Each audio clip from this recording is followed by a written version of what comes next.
Hello friends, स्वागत है हमारे चैनल कंपटीशन पॉइंट में। तो आज का टॉपिक हम लोग डिस्कस करेंगे जो बिहार एसएससी के मेंस एग्ज़ाम जो होने वाला है उसके रिगार्डिंग है। सभी लोग सिलेबस से तो वाकिफ़ होंगे ही। उसमें सिलेबस में पंचायती राज भी लिखा हुआ है जीके वाला पोर्शन में। तो पंचायती राज में नेशनल व्यू भी है और जिस राज्य में एग्ज़ाम हो रहा है या जिस राज्य का एग्ज़ाम है उसके व्यू से भी क्वेश्चन पूछे जाते हैं। तो आज का वीडियो बिहार पंचायती राज से रिलेटेड टॉपिक ग्राम कचहरी से है। इसके पहले जो हम लोग डिस्कस किए हुए हैं ग्राम पंचायत, जिला परिषद, पंचायत समिति सदस्य, और आज ग्राम कचहरी से है।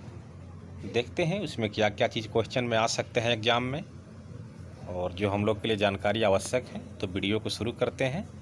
और वीडियो शुरू करने से पहले जो लोग चैनल पर नए हैं इसको ज़रूर सब्सक्राइब करेंगे और इसको जहाँ तक शेयर भी करेंगे ताकि और लोगों को भी जानकारी मिल जाए। तो आइए वीडियो को शुरू करते हैं।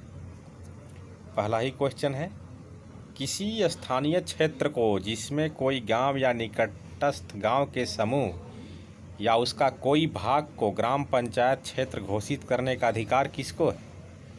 मतलब किसी स्थानीय क्षेत्र में जिसमें कोई गांव है या आसपास के गांवों को मिला करके ग्राम पंचायत क्षेत्र घोषित करने का अधिकार किसको है, तो है जिला दंडाधिकारी को। एग्जाम में क्वेश्चन पूछ सकता है, प्रखंड विकास पदाधिकारी भी ऑप्शन में दे सकता है, अंचलाधिकारी भी दे सकता है, अनुमंडलाधिकारी भी दे सकता है, लेकिन आंसर होगा सही जिला दंडाधिकारी। आइए अगला क्वेश्चन देखते हैं। लगभग कितने जनसंख्या वाले क्षेत्र को ग्राम पंचायत क्षेत्र घोषित किया जा सकता है। ये आंसर होगा 7,000। स्पेशली बिहार के लिए, उत्तर प्रदेश में अलग है, अलग अलग राज्य का अलग अलग नियम है, लेकिन बिहार में 7,000 है। ऑप्शन में 5,000 भी रह सकता है, 4,000 भी रह सकता है, 3,000 भी रह सकता है, लेकिन 7,000 आंसर सही होगा। आइए अगला क्वेश्चन पर चलते हैं। ग्राम पंचायत में किसी गांव या उसके किसी भाग को शामिल या उससे अलग करने और ग्राम पंचायत का नाम बदलने का अधिकार किसको है। ये भी जिला दंडाधिकारी को है। ऑप्शन में वहीं रह सकता है अंचलाधिकारी, प्रखंड विकास पदाधिकारी, लेकिन आंसर सही होगा जिला दंडाधिकारी। अगला देखिए, उपयुक्त कार्य के लिए किसका परामर्श आवश्यक है। मतलब ये काम करने के लिए किसका परामर्श आवश्यक है, तो ग्राम पंचायत का परामर्श आवश्यक है।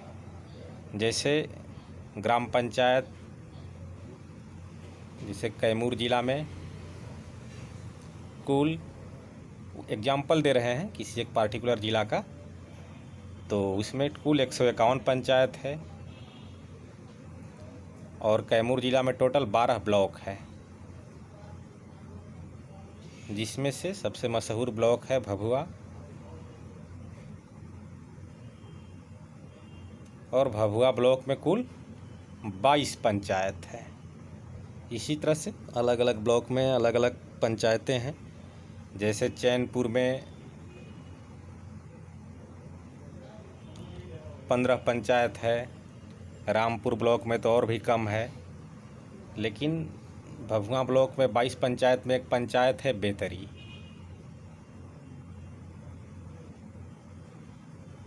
और बेतरी पंचायत में 3 गांव है, एक तो बेतरी ऑलरेडी हो गया, दूसरा हो गया दतियाँव, और तीसरा हो गया कबार। अब इस ग्राम पंचायत का नाम बदलना है, जैसे बेतरी से कबार करना है या दतियाँव कर देना है, इसके लिए ग्राम पंचायत की सहमति आवश्यक है। खास करके जो मुखिया हो गए, यहाँ के मुखिया हैं अभी फ़िलहाल में अजय कुमार पटेल, और इनके जस्ट पहले थे श्रवण कुमार पटेल।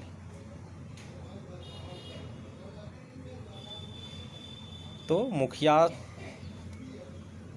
का परामर्श आवश्यक है और मुखिया वहाँ की जनता से परामर्श लेंगे, ग्राम पंचायत के सदस्य से परामर्श लेंगे। ये आंसर इसका होगा, तो ये ग्राम पंचायत हो जाएगा। अब देखिए ग्राम कचहरी की संरचना किससे मिलकर बनेगी, तो सरपंच और ग्राम पंच से मिलेगी। ग्राम कचहरी इसमें मुखिया, बीडीसी, वार्ड सदस्य का कोई ज़रूरत नहीं है। आगे देखिए सरपंच का चुनाव कैसे होता है, तो प्रत्यक्ष निर्वाचन होता है, यानी कि डायरेक्ट पब्लिक उनको सिलेक्ट करती है। पंच का चुनाव कैसे होता है, तो इनका भी प्रत्यक्ष निर्वाचन होता है, जैसे वार्ड सदस्य का होता है।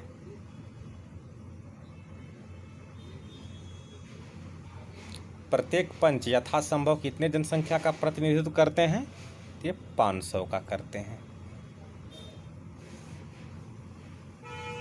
वहीं ऑप्शन में रह सकता है 1000, 1500, 2000, लेकिन आंसर 500। ये बिहार के लिए है, अलग अलग राज्यों का अलग अलग नियम है।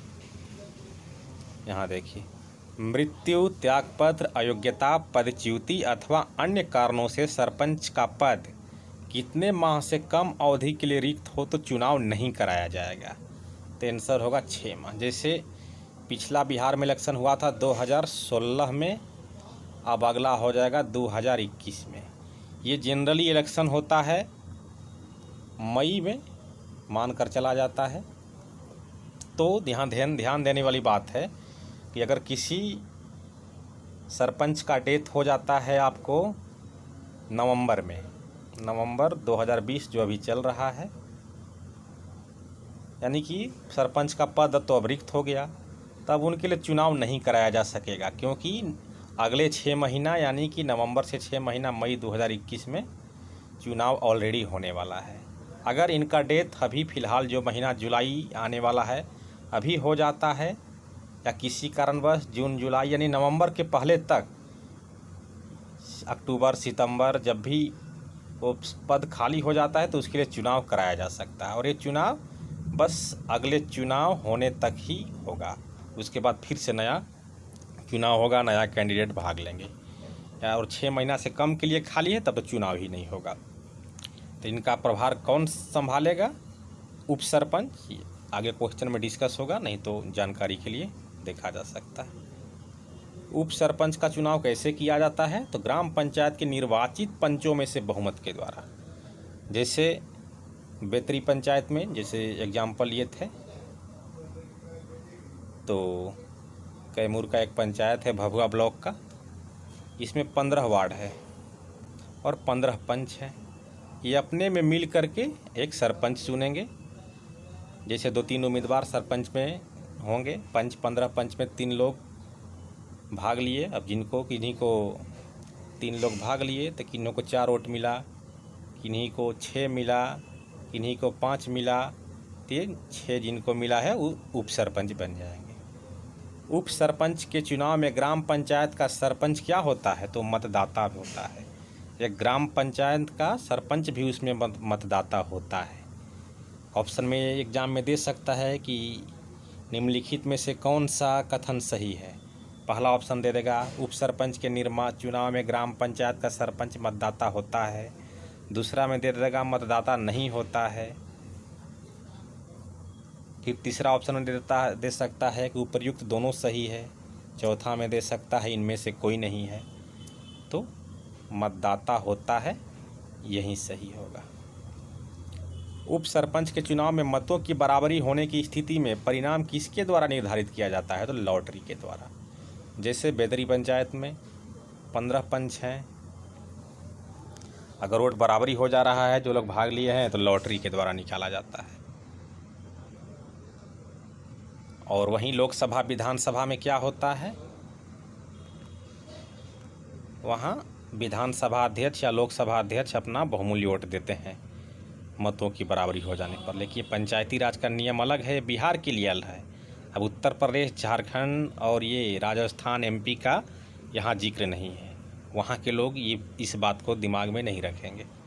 अगला क्वेश्चन है, यदि किसी ग्राम पंचायत में सरपंच एवं उप सरपंच के पद एक साथ रिक्त हो जाते हैं तो कितने दिनों के अंदर उप सरपंच के चुनाव हेतु बैठक बुलाया जाएगा।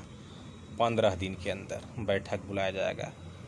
सरपंच के लिए बैठक नहीं बुलाया जाएगा, क्योंकि उसका तो प्रत्यक्ष निर्वाचन होता है, तो उसका तो वही इसी प्रोसेस से होगा।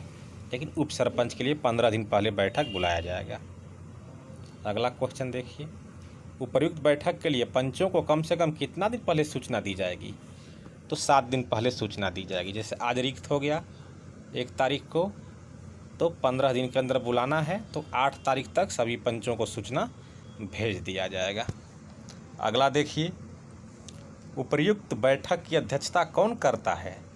संबंधित पंचायत समिति का कार्यपालक पदाधिकारी। और अब ये पंचायत समिति का कार्यपालक पदाधिकारी होता कौन है? ये बीडीओ होते हैं। जैसे बेदरी में स्थिति, जैसे ग्राम पंचायत बेदरी में स्थिति आ गया कि उप सरपंच का पद खाली हो गया, अचानक सरपंच भी नहीं का भी पद खाली है, तो बीडीओ इसकी अध्यक्षता करेंगे। और एक नया क्वेश्चन ये भी हो सकता है, पंचायत समिति का कार्यपालक पदाधिकारी कौन होता है? ये बीडीओ होते हैं। ये क्वेश्चन एग्जाम में आ सकते हैं। ग्राम कचहरी के पेशकार के रूप में कौन कार्य करता है? तो ये ग्राम कचहरी सचिव करते हैं। ऑप्शन में दे सकता है पंच, उप सरपंच, इनमें से कोई नहीं, लेकिन यही आंसर सही होगा। आगे देखिए, ग्राम कचहरी में किसी भी बात की सुनवाई या किसी भी मुकदमे का विचारण करने के लिए किसकी स्थापना की जाती है? न्यायपीठ की। वहीं हाई कोर्ट और सुप्रीम कोर्ट में किसकी की जाती है? संवैधानिक पीठ की। इसका ध्यान रखना है।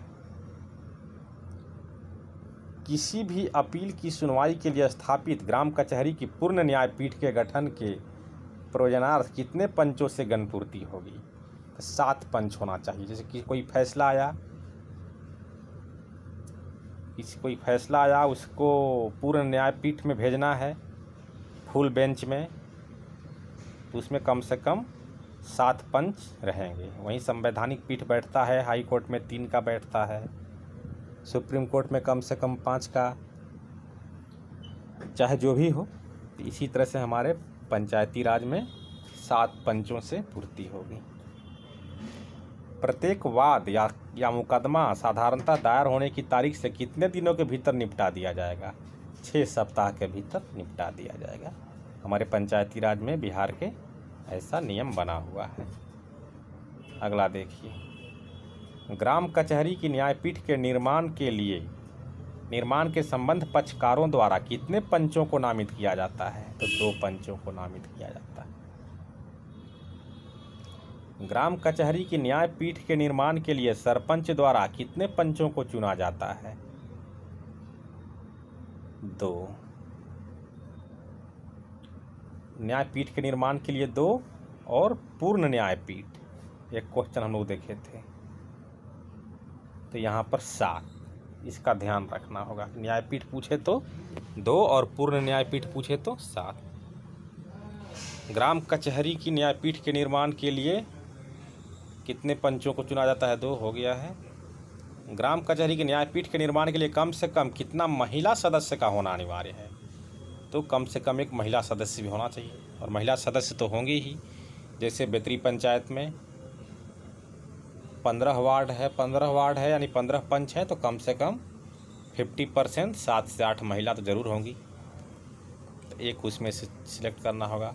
किसी ग्राम कचहरी की न्यायपीठ की न्यायालयी भाषा क्या होगी? हिंदी होगी।